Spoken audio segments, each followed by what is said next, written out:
નમસ્કાર દોસ્તો, જેસી કરની વેસી ભરની આ હિન્દીમાં એક કહેવત છે. ગુજરાતીમાં છે જેવું કરો એવું કરો. આ કહેવત આજે સાર્થક એટલા માટે થઈ રહી છે કે એક દ્રશ્ય છે, એક વિડીયો છે જે જામનગરથી સામે આવ્યો છે.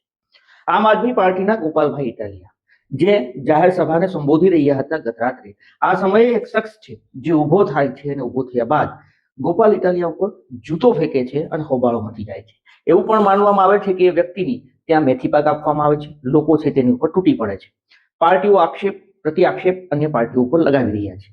સમગ્ર મામલો શું છે? કેમ એવું કહેવામાં આવે છે કે જેસી કરની વેસી ભરની, જેવું વાવો છો તેવું લણો છો, એવું ઘણા બધા લોકો કહે છે. શું ચર્ચાઓ થઈ રહી છે? એ વ્યક્તિ કોણ હતો? તેની સાથે પોલીસે શું કર્યું છે?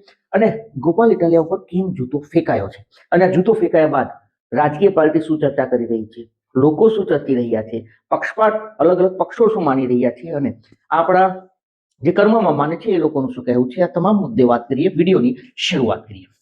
નમસ્કાર દોસ્તો, હું છું દિલીપ મોરી અને આપ જોઈ રહ્યા છો નમસ્તે ગીત.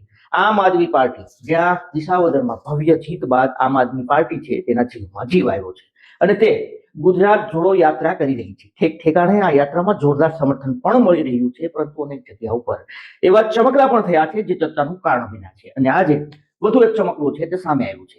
જામનગરની અંદર જનમેદનીને ગોપાલ ઇટાલિયા સંબોધી રહ્યા હતા. મોટી સંખ્યામાં લોકો ખીચોખીચ ભરેલા હતા. આ લોકોમાંથી એક વ્યક્તિ છે જે ઉભો થાય છે. અચાનક તે નીચે પડેલો જૂતો છે તે ઉઠાવે છે અને ઉઠાવ્યા બાદ એ જૂતુને ફેંકે છે ગોપાલ ઇટાલિયા તરફ. ગોપાલ ઇટાલિયા છટકી જાય છે અને જૂતું છે તેને વાગતું નથી. ત્યારબાદ આ જે શખ્સ છે તેના ઉપર તમામ લોકો તેને પકડી લે છે, તેના ઉપર તૂટી પડે છે, ત્યાં પોલીસ તેને બચાવવામાં ઉતરે છે. ગોપાલ ઇટાલિયા આક્ષેપ લગાવે છે કે ખૂબ મોટી સંખ્યામાં જન સમર્થન છે તે જામનગરની અંદર મળી રહ્યું છે. બીજેપી અને કોંગ્રેસ બંનેના પેટમાં તેલ રેડાયું છે, લાગી રહ્યું છે કે તેના તરફથી આ કોઈ વ્યક્તિએ જૂતું ફેંક્યું છે તેવી સાજિશનો તેને આશંકા વ્યક્ત કરી છે. પરંતુ પરિસ્થિતિ કંઈક અલગ છે, ચર્ચાઓ કંઈક અલગ પ્રકારની થઈ રહી છે.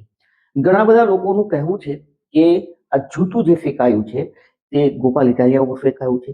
અમુક વિરોધ પાર્ટીના વિરોધીઓ છે તેમાં ખુશી છે, જે પક્ષના છે તેને દુઃખ થયું છે કે આવું ના થવું જોઈએ. ગોપાલ ઇટાલિયાનું કહેવું છે કે જાણી જોઈને આવું કરવામાં આવી રહ્યું છે. આપના અનેક નેતાઓનું એ પણ કહેવું છે કે આ લોકો જોઈ નથી શકતા, અમને ભાજપ અને કોંગ્રેસ બેયના તેલ રેડાયું. પરંતુ ઘણા બધા લોકોનું એ કહેવું આજે કે આ સભા દરમિયાન જ્યારે હું વક્તવ્ય આપતો હતો અને ત્યારે એક વ્યક્તિએ આવીને મારા ઉપર કશુંક ઠીક ફેંક્યું. મને 8 એવું વર્ષ લાગ્યું પહેલા ગુજરાત વિધાનસભાની અંદર પ્રદીપસિંહ જાડેજા જે ગૃહમંત્રી હતા, અને આ ગૃહમંત્રી છે જે જ્યારે વિધાનસભાની અંદર પત્રકારોને કે અન્ય કોઈને સંબોધી રહ્યા હતા, આ સમયે એક યુવાન છે જે ઉભો થાય છે અને આ જ સ્ટાઇલમાં એ જૂતું છે તેના તરફ ફેંકે છે.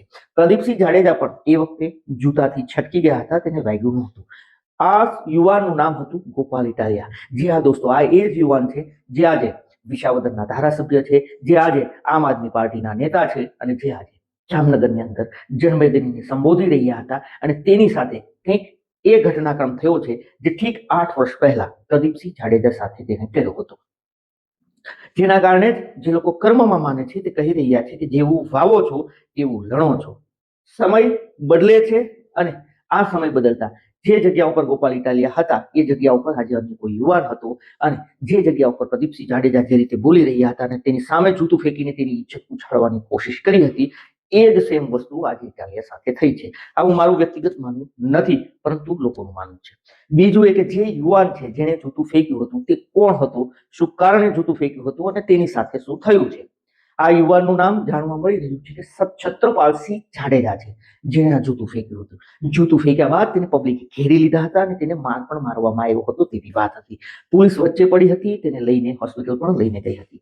તેમનું નિવેદન પણ સામે આવ્યું છે કે તેણે ગોપાલ ઇટાલિયા સામે જૂતું ફેંકવા પાછળનું કારણ 8 વર્ષ પહેલા પ્રદીપસિંહ જાડેજા ઉપર જે જૂતું ફેંકાયું હતું તેનો બદલો લેવા માટે આ તેને જૂતું ફેંક્યું હતું તેવું સોશિયલ મીડિયાની અંદર એક વિડીયો વાયરલ થયો છે. જો કે અમે એ વિડીયોની પુષ્ટિ નથી કરતા કે નથી તો આ ચર્ચાઓની પુષ્ટિ કરીએ છીએ, પરંતુ સવાલ એ છે, લોકો કહી રહ્યા છે કે તમે કરો છો તે લીલા છે, બાકીના કેરેક્ટર ઢીલા છે. આવો ઘાટ ઘડાયો છે, કારણ કે 8 વર્ષ પહેલા ઠીક તમે જૂતું ફેંક્યું હતું ત્યારે તમે કોઈ પાર્ટીના નહોતા, તમને કોઈ પાર્ટીને અહીં સમજાવીને નહોતા મોકલા, આવું લોકો કહી રહ્યા છે. આજે કોઈ તમારા સામે એ જ ઘટનાક્રમ સામે આવે તો બે પાર્ટીઓના નામ આપવામાં આવે છે, ષડયંત્રની વાત કરવામાં આવે છે, તો આ વાતમાં તાલમેલ છે તે નથી બેસતો તેવું ચકલે ચકલે, ચોરે ચોરે, ઓટે ઓટે આવી ચર્ચાઓ હાલ તો થઈ રહી છે.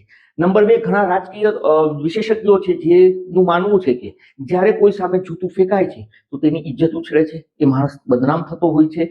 જૂતું ભલે ન લાગ્યું હોય, જૂતું ફેંકવું ન લાગ્યું અને જે વ્યક્તિએ ફેંક્યું છે તેના ઉપર એટલો બધો ગુનો નથી લાગતો, જેના કારણે પોલીસ તેને ચોપડે નથી ચડાવતી, અથવા તો ચડાવે છે તો તેને થોડી વાર બાદ જામીન પર મુક્ત કરતી હોય છે. પરંતુ જે વ્યક્તિ જૂતું ફેંકે છે એ વ્યક્તિ કરતા જેના સામે જૂતું ફેંકાય છે તે એકાએક માર્કેટમાં આવી જતો હોય છે, અને આવા ચમકલાના કારણે જ ઇટાલિયા છે તે આજે માર્કેટમાં છે તેવું રાજકીય વિશેષજ્ઞોનું માનવું છે. ઘણી બધી વખત એવું લાગતું હોય કે જૂતું ફેંકવાથી એની ઇજ્જત જશે, પરંતુ અત્યારે રાજનીતિમાં કંઈક ઉલટું થઈ રહ્યું છે અને રાજનીતિમાં એ વાત છે જેને લાભ મળી રહ્યો છે તેવી વાત સામે આવી રહી છે. શાયદ ઇટાલિયાને આનો સીધો લાભ પણ થઈ શકે છે. બીજું એ કે જ્યારે કોઈ વ્યક્તિ જૂતું ફેંકે છે ત્યારે તેને પકડી લેવામાં આવે છે, તેને માર પણ ખાવા પડે છે, તેને પોલીસ સ્ટેશનની હવા પણ ખાવી પડે છે. પરંતુ ઘણા બધા યુવાનો એવા છે કે જૂતું ફેંક્યા બાદ તે હીરો થઈ જતા હોય છે. ઘણા બધા મૂવીની અંદર આવે છે, પરંતુ જીવતો જાગતો દાખલો તો આ છે કે ગોપાલ ઇટાલિયા છે, જેને ભૂતકાળમાં જૂતું ગૃહમંત્રી ઉપર ફેંક્યું હતું અને આજે તે ધારાસભ્ય બની ગયા. શાયદ આ જૂતું ફેંકવાની અન્ય મનસા પણ આવી પણ હોઈ શકે છે કે જે વ્યક્તિ ફેંકે છે તે એ પણ માર્કેટમાં આવી જતો હોય છે. જો કે કોને લાભ મળશે, કોને નુકસાન થશે એની અમને જાણકારી નથી, એ તો ભવિષ્યમાં જોવા મળશે. પરંતુ સવાલ એ છે કે કોઈને જાહેરમાં જૂતું ફેંકવું, તેનું અપમાન કરવું એ વ્યાજબી નથી. બીજું એ કે 100% આમ આદમી પાર્ટી અત્યારે ગુજરાતની અંદર ટ્રેન્ડિંગમાં ચાલી રહી છે અને ગોપાલ ઇટાલિયા છે પણ ટ્રેન્ડિંગમાં ચાલી રહ્યા છે. ક્યાંક ને ક્યાંક ઇટાલિયાને લઈને પણ અનેક લોકોના પેટમાં તેલ રેડાતું હોઈ શકે છે, કારણ કે આમ આદમી પાર્ટીમાં જે જન સમર્થન મળી રહ્યું છે, જે લોકો આવી રહ્યા છે, જે ખીચોખીચ ગ્રાઉન્ડ છે. એક સમય એવું હતું કે આમ આદમી પાર્ટીની સભામાં લોકો એકલ દોકલ જોવા મળતા હતા, પરંતુ આજે લોકોની સંખ્યા તેમાં વધી રહી છે અને તેના કારણે અનેક રાજકારણીઓની અંદર શાયદ તેલ રેડાતું હોઈ શકે છે. જો કે અમારો દાવો નથી, પરંતુ આ વિચર્ચાઓ છે. આપને સ્પષ્ટ કરી દઈએ કે અમારો હેતુ કોઈને નુકસાન પહોંચાડવાનો કે કોઈને ફાયદો કરાવવાનો નથી. જે હકીકત છે, જે સત્ય છે એ આપના સામે મૂકવાના પ્રયાસ કરીએ છીએ. જે ચર્ચાઓ થઈ રહી છે એ આપના સામે, આ જે સવાલો ઉઠ્યા છે અથવા તો જે ચર્ચાઓ થઈ રહી છે એ આપના સમક્ષ મૂકવાનો અમે પ્રયાસ કર્યો છે. અમારો હેતુ કોઈને નુકસાન પહોંચાડવાનો કે બદનામ કરવાનો નહીં, આપને સચેત અને જાગૃત કરવાનો છે. આ જૂતું ફેંકાયું, આજે જે જૂતું ફેંકાણું છે ગત રાત્રે અને 8 વર્ષ પહેલા ઇટાલિયાએ જે જૂતું ફેંક્યું હતું અને આજે ઇટાલિયા સામે જૂતું ફેંકાયું છે, આ વાતને આપ કઈ રીતે આનું મૂલ્યાંકન કરો છો? આપનું શું માનવું છે? આ મુદ્દાને લઈને શું માની રહ્યા છો? જરૂરથી અમને કમેન્ટ કરીને જવાબ આપજો. આપ અગર અમારા યુટ્યુબ ચેનલ નમસ્તે ગીર ઉપર નવા હોય તો જરૂરથી સબસ્ક્રાઇબ કરી લેજો. અગર આપ ફેસબુક અથવા ઇન્સ્ટાગ્રામ ઉપર હોય તો ફોલો કરી લેજો, જેથી કરીને આવા જ અવનવા ઇન્ટરેસ્ટિંગ વિડીયો છે તેના નોટિફિકેશનો આપને વહેલા મળે. ધન્યવાદ.